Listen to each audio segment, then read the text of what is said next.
Boa noite, irmãos. A graça e a paz do Senhor Jesus. Hoje eu estou aqui na responsabilidade, irmãos, de compartilhar a palavra do Senhor com a amada igreja. E o nosso tema é Páscoa, esperança de todos. Já tem sido pregado nas quarta-feiras anteriores, no domingo o pastor tem trazido essa temática. Hoje o texto que nós iremos utilizar é João, capítulo 20, fala justamente sobre a ressurreição de Jesus. Usaremos também outros textos da Bíblia. E o tema da nossa mensagem é o que Jesus deixou para trás.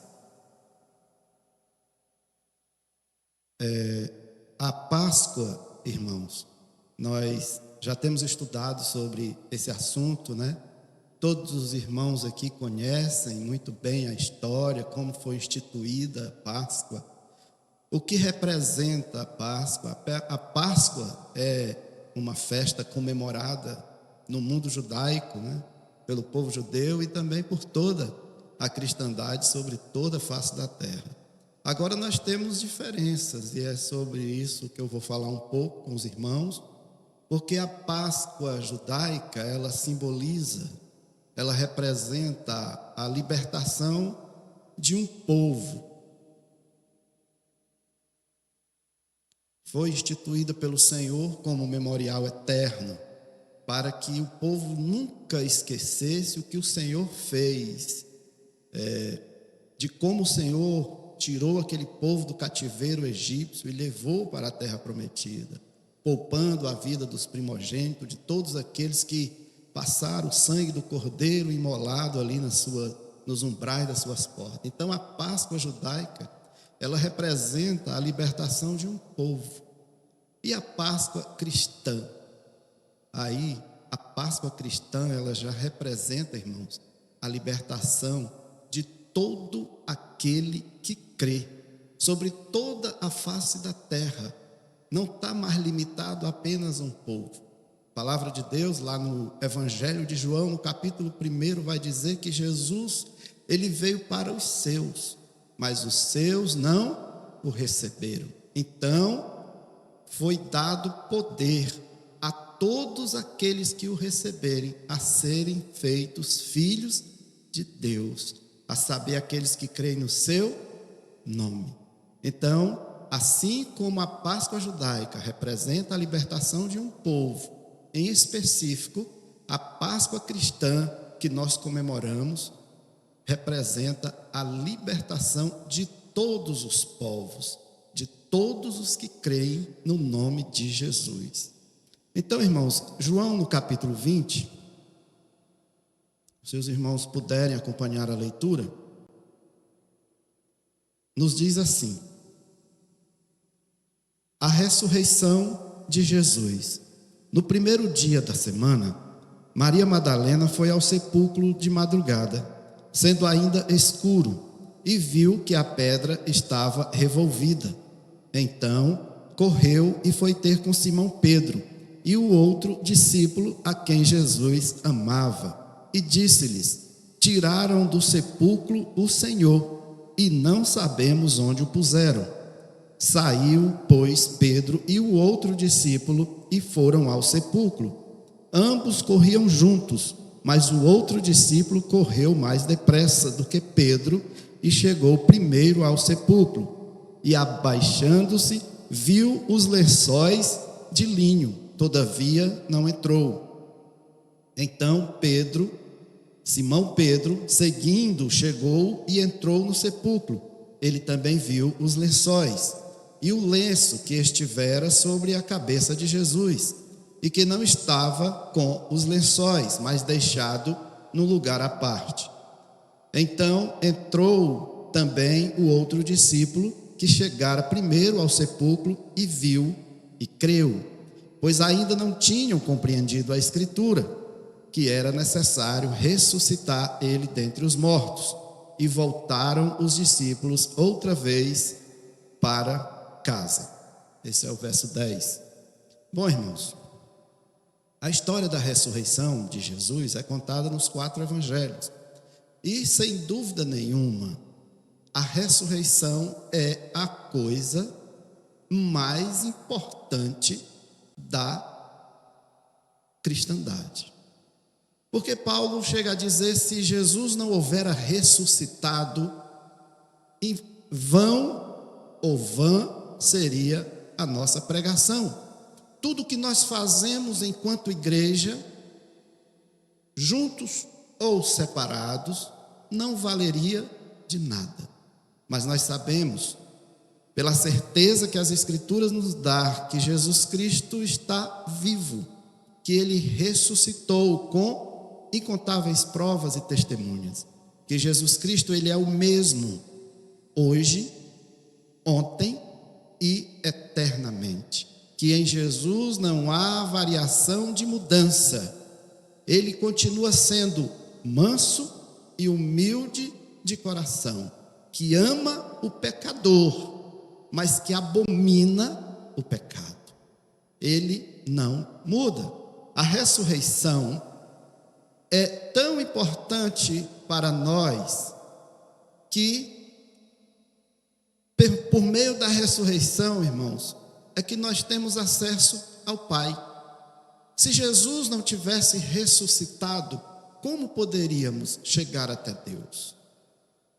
É por meio da ressurreição, irmãos, que nós temos a nossa salvação garantida. Se Jesus não houvesse ressuscitado, como poderíamos e como seríamos salvos?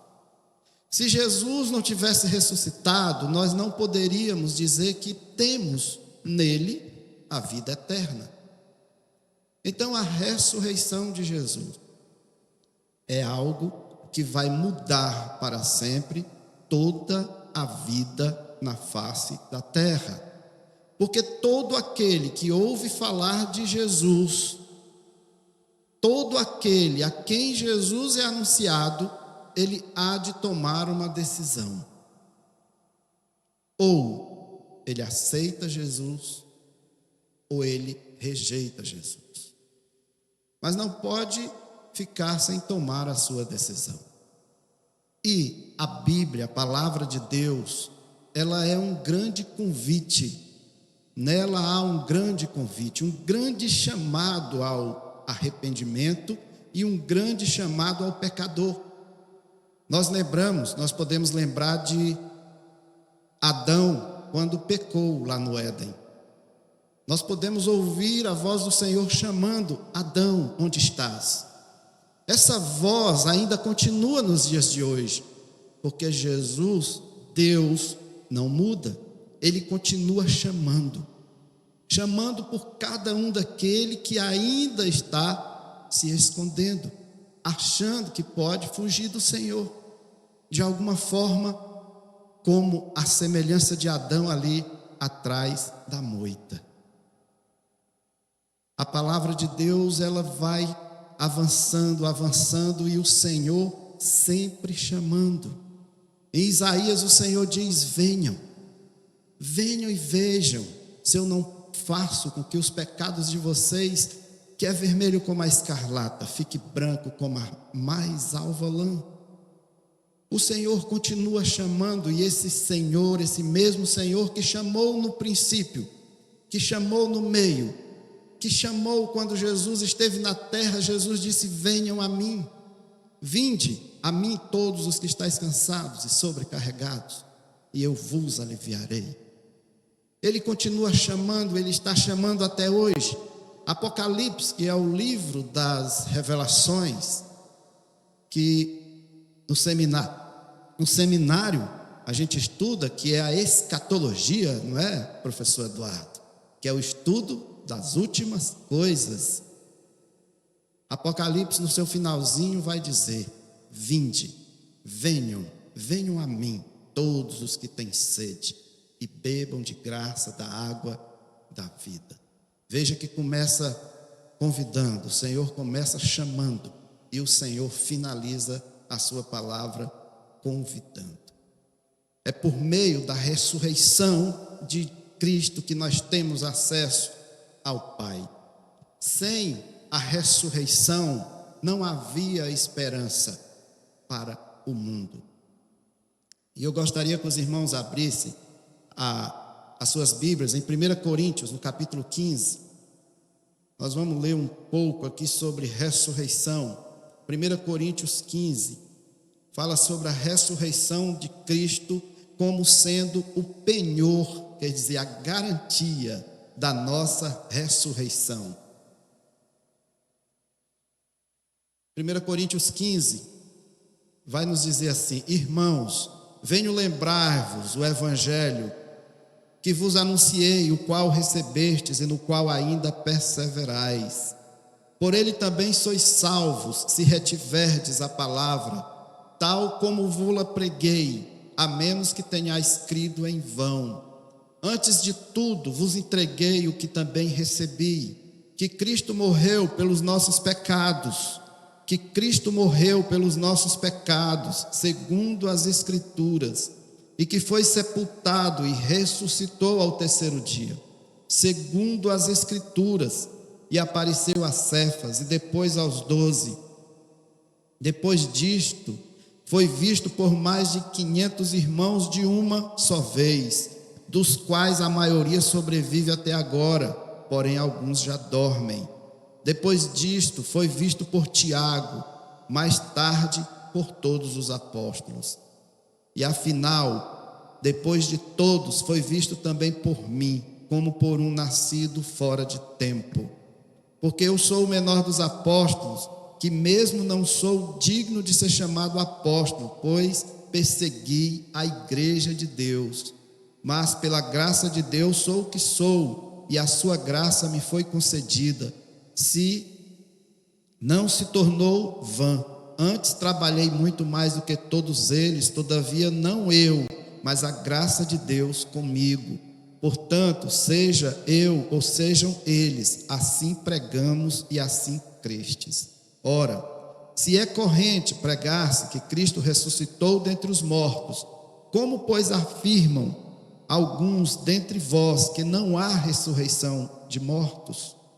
E se não há ressurreição de mortos, então Cristo não ressuscitou. E se Cristo não ressuscitou, é vã a nossa pregação e vã a vossa fé.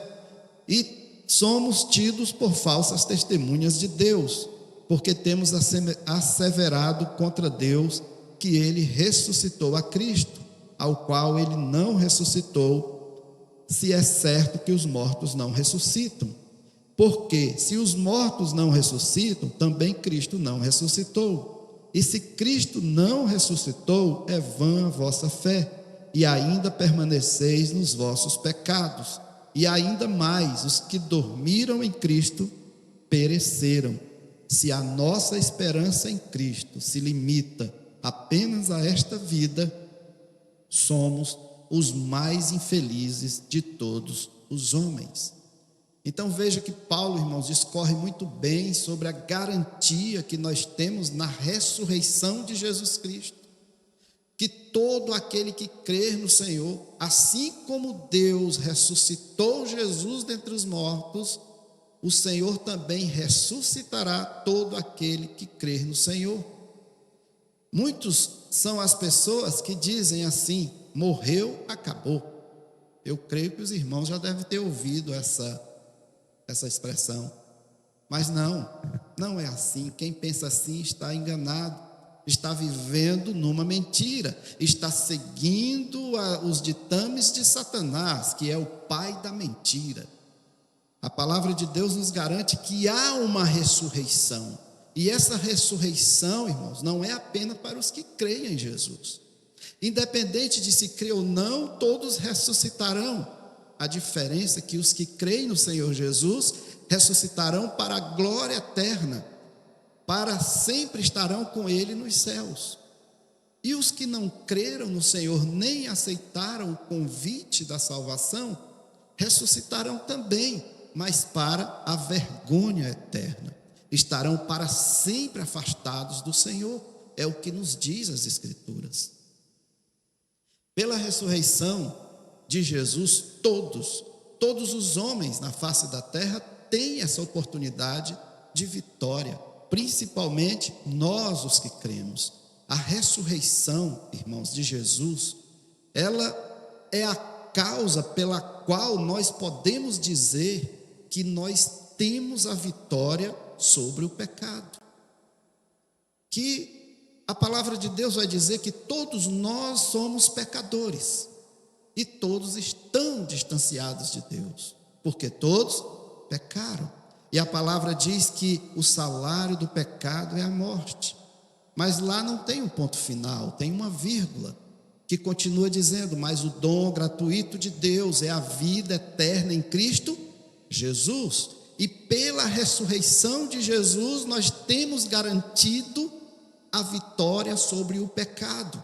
Nós antes éramos escravos do pecado. Nós vivíamos acorrentados pelas correntes inquebráveis, humanamente falando, do pecado. Mas agora, pela ressurreição do Senhor, nele nós temos a vitória sobre o pecado. Vamos voltar um pouquinho aí nas nossas Bíblias, lá para o livro de Romanos, no capítulo 5. Romanos no capítulo 6, perdão. É no verso de número 5. Os irmãos podem ler: porque se fomos unidos com ele na semelhança da sua morte, certamente o seremos também na semelhança da sua ressurreição. Verso 6: sabendo isto, que foi crucificado com ele o vosso velho homem, para que o corpo do pecado seja destruído e não sirvamos o pecado como escravo. Verso 7: porquanto quem morreu está justificado do pecado. Ora, se morremos com Cristo, cremos que também com ele viveremos. Do 10 até o 14, o versículo 10 vai dizer: pois, quanto a ter morrido de uma vez para sempre, morreu para o pecado, mas quanto a viver, vive para Deus. Assim também nós considerai-vos mortos para o pecado, mas vivos para Deus em Cristo Jesus. Não reine, portanto, o pecado em vosso corpo mortal, de maneira que obedeçais às suas paixões, nem ofereçais cada um os membros do seu corpo ao pecado, como instrumentos de iniquidade, mas oferecei-vos a Deus como ressurretos dentre os mortos, e os vossos membros a Deus como instrumentos de justiça. Porque o pecado não terá domínio sobre vós, pois não estás debaixo da lei, e sim da graça. Então foi a ressurreição de Jesus que nos deu o poder de vencer o pecado. Mas não somente o pecado, irmãos, mas também a mais ameaçadora de todas as coisas, aquilo que todo homem teme: a morte. A ressurreição de Jesus, irmãos, nos deu poder para vencer a morte. Se nós voltarmos lá para João, no capítulo de número 11, no verso 25, vai nos dizer assim: disse-lhe Jesus: eu sou a ressurreição e a vida. Quem crê em mim, ainda que morra, viverá. Então, a ressurreição de Jesus Cristo também nos possibilita não somente vencer o pecado, mas vencermos também a morte. Paulo, lá em Romanos, vai dizer: onde está, ó morte, o teu aguilhão? Onde está, ó morte, a tua vitória? É uma perdedora, porque Jesus já venceu, e nós em Cristo somos mais do que vitoriosos. Nossa vitória, irmãos, ela é completa na pessoa de Jesus Cristo. Vamos lá para 1 Tessalonicenses.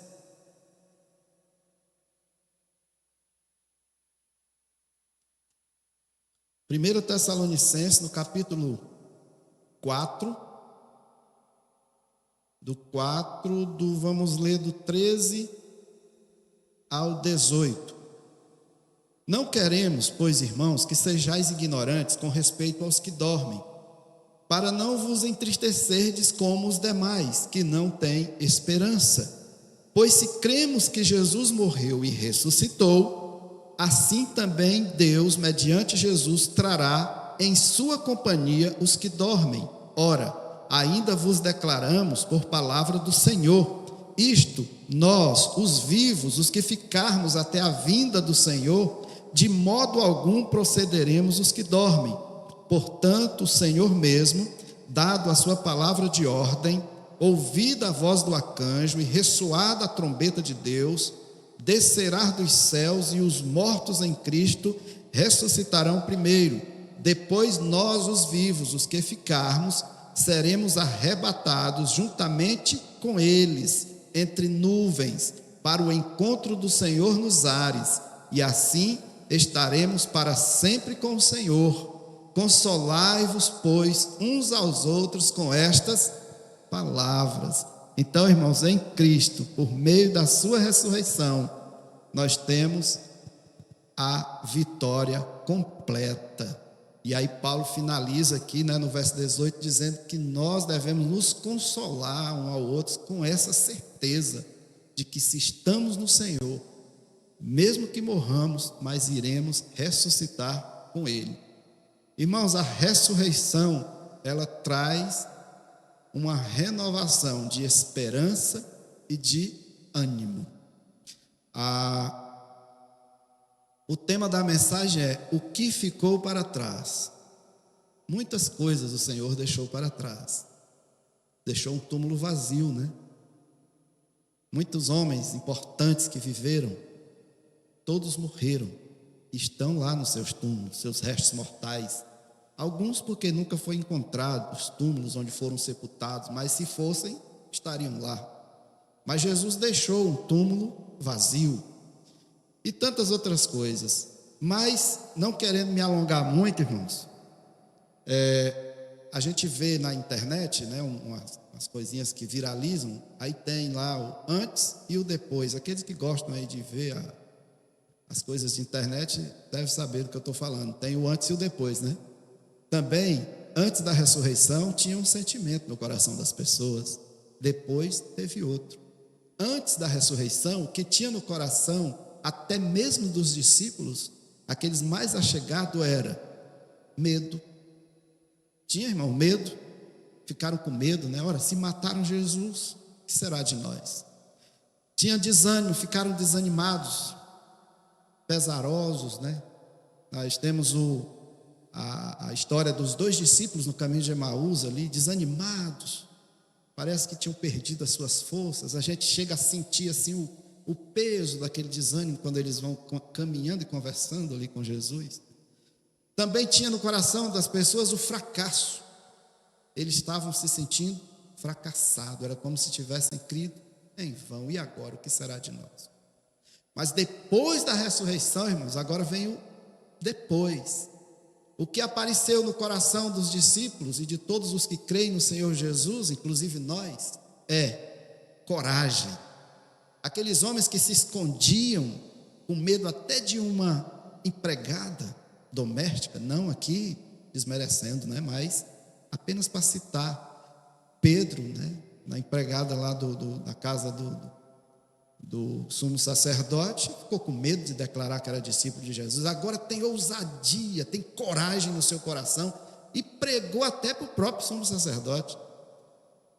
Depois, irmãos, apareceu a ousadia, coragem, um coração que arde quando ouve falar de Jesus e da sua palavra. Então, antes tinha medo, fracasso, desânimo. Agora nós temos o coração ardente, coração que queima, temos coragem, temos fé, ousadia e temos vitória. Vitória garantida no Senhor Jesus por meio da sua ressurreição. Então, irmãos, para finalizar, Jesus Cristo, Ele é o mesmo, ontem, hoje e eternamente. E em breve o Senhor voltará. Que Deus abençoe a sua igreja, que possamos todos ser consolados com essa palavra de esperança. Amém, irmãos?